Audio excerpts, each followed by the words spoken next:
Picture this. You're walking past a quiet alley when a paper light meow cuts through the noise. You look down and see a pair of eyes the size of dimes staring up from a showbox world. No mom in sight. No plan, just a 3-ounce question mark with whiskers. If you've ever wondered what to do in that exact "oh no, it's on me now" moment, this is your playbook: how to keep an orphaned kitten alive, thriving, and ready to become someone's legendary house panther. First rule: warm before food. Kittens don't regulate body temperature well, and cold bellies can't digest. If their ears and paws feel cool or they're floppy and quiet, think heat first, menu later. Slide them into a soft towel burritos and use a heating pad on low under half the nest so they can wiggle to the perfect Goldilocks spot.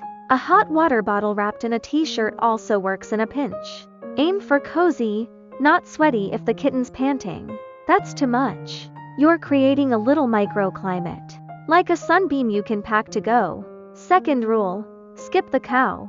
That fridge milk you pour in your coffee? Wrong species, wrong recipe. Kittens need kitten milk replacer Khmer because it mimics the protein, fats, and nutrients in queen's milk. Powdered versions mix best with warm water, liquid is convenient. 2. Read the label and mix it like it's chemistry class you actually care about. Then strain it through a tiny sieve if you see clumps. A smooth bottle means happier feedings and fewer "why is it coming out the nose" the moments. Gear check: a kitten bottle with a soft nipple, a 1.5 milliliters syringe for the stubborn ones, a digital kitchen scale, cotton rounds, unscented baby wipes, and a shallow litter tray for later. Poke a teeny X in the bottle nipple so the milk drips when inverted, not a full stream. You want drip drip, not the power wash. Sitting the kitten in a natural bell down position, never on their back, and tilt the bottle so milk fills the nipples without flooding. If they latch, great. If not, syringes can help you slow roll the meal. Aim milk to the side of the mouth, tiny bursts swallowed by swallows. You're not feeding a baby bird, no mouth open squeeze party. How much and how often? It depends on age. And age is detective work. Closed eyes and tucked ears usually mean under 2 weeks. Eyes open but blue like the sky? You're in the 2-3 week zone. Wobbly walking and a little sass? That's 3- weeks.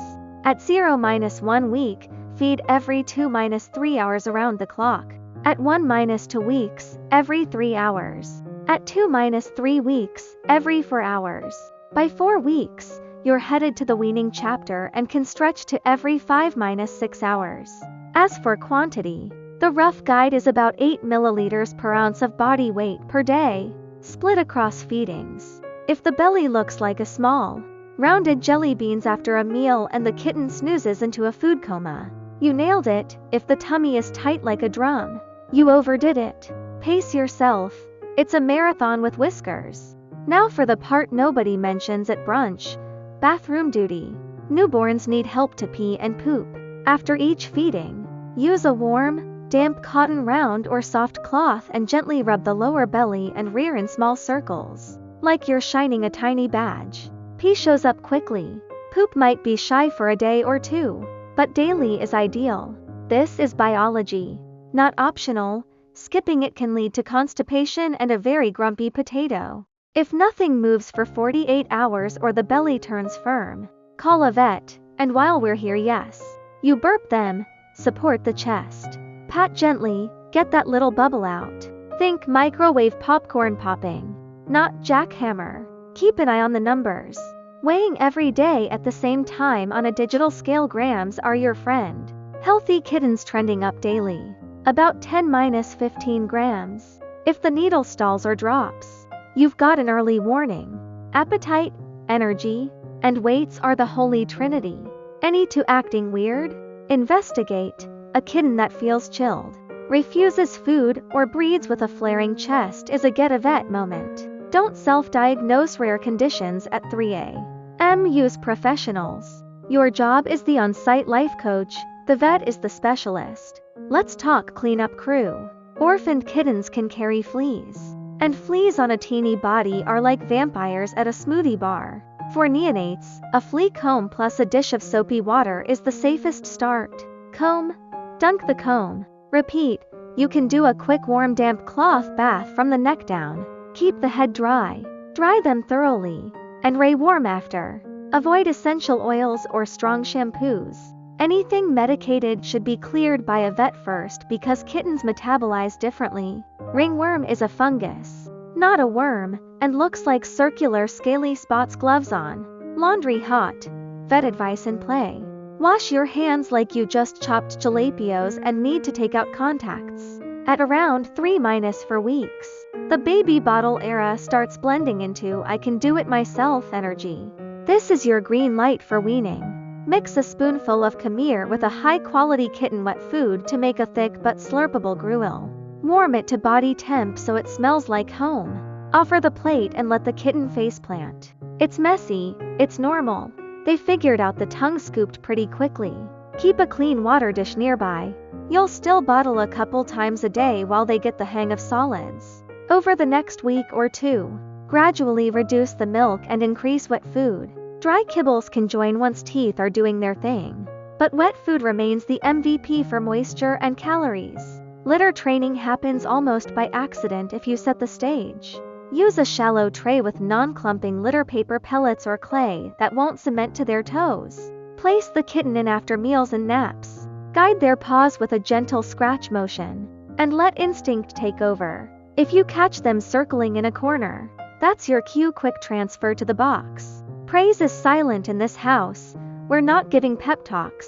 Just setting patterns. When they not so subtly decorate the floor. Clean with an enzymatic cleaner so the scent map doesn't shout bathroom here next time. Socializing is where you turn a tiny mystery gremlin into a confident roommate. The prime window is roughly 2 to 7 weeks, when their little brains file experiences as safe or yikes. Handle them often and gently, different textures of blankets, warm hands, light touches on paws and ears, short and sweet sessions. Let them hear the soundtrack of life. Dishwasher whoosh, TV mumbling, hairdryer humming at a distance. Don't blast anything, you're building a playlist, not a jump scare montage. Introducing toys that spark prey drives. Wand toys. Little mice, crinkle balls. Let them chase, pounce, kill, and reset. This is not just fun, it's wiring hunting sequences that later became healthy play rather than curve climbing chaos. If you've got resident pets, slow is smooth and smooth is fast. Start with scent swaps. Kittens on a blanket, dog or cat on another. Trade them, then let them see each other through a crack or a baby gate. Read the room. Loose body language. Soft eyes, curious sniffing means we're vibing. Hissing isn't betrayal, it's a boundary. Reward calm with calm. When it's time to meet, keep it brief and positive.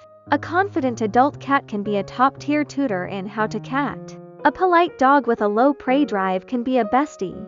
But you are the referee. Nobody meets off-leash without a probation period. Health milestones will keep you on track. Once they are stable, parasite checks and deworming are routine. Vaccinations for kittens in the U.S. usually starts around 6-8 weeks with FERC. That's the kitty flu combo. Then boosters every 3-4 weeks until about 16 weeks. A vet can test for FELV or FIV when appropriate. Spay or neuter typically happens when they're healthy and big enough. Many clinics use the 2 pounds or 8 weeks guidelines. Early spay or neuter helps prevent surprise litters and keeps the neighborhood from turning into cat TikTok live. Keep records like you're prepping for a tiny passport.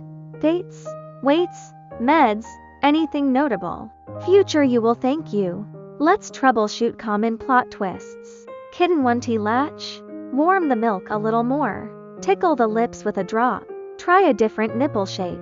Or switch to a syringe for control. Milk bubbling from the nose? Stop. Tip the head slightly down so they can clear it. Wipe gently, give a moment to recover. And slow your flow next time. Constipation? Double check you're stimulating after every feed and that your formula isn't mixed too thick. Diarrhea? Could be too rich or a sudden diet change. Mix exactly to instructions and consult a vet if it continues. Because dehydration sneaks up fast. Bloated belly with dull coat and low energy? That's a vet visit. Don't crowdsource diagnose fading kitten syndrome on your couch. You are the guardian. not the lab. Enrichment is your secret sauce for raising a confident cat.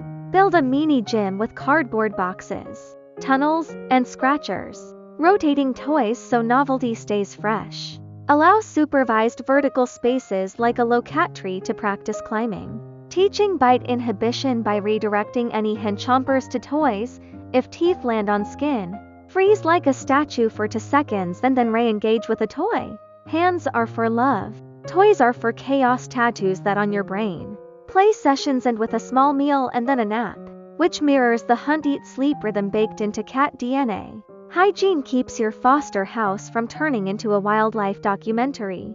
Wash bottles and syringes with hot soapy water after each use. Sterilize nipples periodically. Swap bedding daily or when it looks like a snack bar exploded. Keep feeding and bathroom zones separate, even a showbox divider helps. If there's more than one kitten, watch for bulldozer siblings who shove others off the bottle. Everyone eats, rotates like a basketball coach. At 5-6 weeks, personalities come online like little sitcom characters. You'll meet the explorer who beelines for the only hazardous nook, the foodie who thinks every bowl is their bowl, the dreamer who falls asleep mid-pounce, and the diplomat who just wants to cuddle on a warm hoodie. Lean into their styles. The explorer needs safe challenges, the foodie needs portion control, the dreamer needs gentle invites to play, the diplomat needs your lap but also boundaries so they don't panic when alone. Confidence is built in teaspoons, brief separations, predictable routines, a few you did it moments a day. Let's map out a day in the life around the 3-5 week mark. Morning, weighing, feed or offer gruel, stimulating or littering boxes, wiped faces, a quick warm cuddle. Midday, playing with a wand toy. Practices being held by different people if available. Hear some normal household sounds. Afternoon. Another feeding. A little solo time in a safe pen with a view of the room. A nap under a soft light. Evening. Feeding. Light grooming with a soft brush to mimic mama cat tying. A calm wind down with a heartbeat plush if they're fussy. Night. One more feed. Clean bedding. Heat source checked. Lights low but not pitch black. Nothing wild, just rhythm and reliability. When your kitten hits 7-8 weeks and is eating solid food like a champ, using the litter box, and tracing the cuddle play balance, it's graduation season. Take clear photos at their eye level with natural light, highlighting their vibe in a short bio. The shoulder rider, the chirpy greeter, the nap time biscuit maker. Share what they like: string toys, crinkle tunnels, windows that faces drama. Honesty is kindness. A timid kitten needs a quiet home. A spicy one needs a human who finds chaos charming. Pack a go bag for adopters with a small bag of the current food, a familiar blanket, vaccination records, and your best tips printed out. Continuity makes the first week smoother for everyone. Some folks worry they'll mess up without a manual. Here's the truth. Orphaned kittens have survived for millennia with a very specific recipe: warmth, steady calories, cleaning bodies, and safe practices at being a cat. You're just recreating that recipe with household tools and a ridiculous amount of love. Yes, there will be late night feeds where you look like a raccoon digging through the pantry. There will be weird little squeaks that make you Google things you never thought you'd Google. But then there's the weight creeping up on the scale. The first deliberate purr. The moment they trot to the litter box like it's no big deal. And that tiny headbutt that says, in fluent whiskers, "We're okay now." If you're starting from that alleyway moment, one small meow, big responsibility. Remember the order and you'll keep your compass straight. Warm the kitten. Feed the right formula at the right pace. Help with bathroom business. Weighing daily, keeping it clean. And fold in social time like you're building the world's most cuddly confidence course. Loop your vet in early, because a quick check can dodge big problems. And when the day comes that your once fragile roommate bolts across the room, skids into a perfect side pounce, and then collapses in your lap as if you're the sun itself, yeah, that's the payoff. You didn't just rescue a kitten, you rewrote their story. And somewhere down the line, when that cat meets their forever person and struts into a brand new life, your fingerprints are all over that happy ending. Invisible but loud as a purr in a quiet room.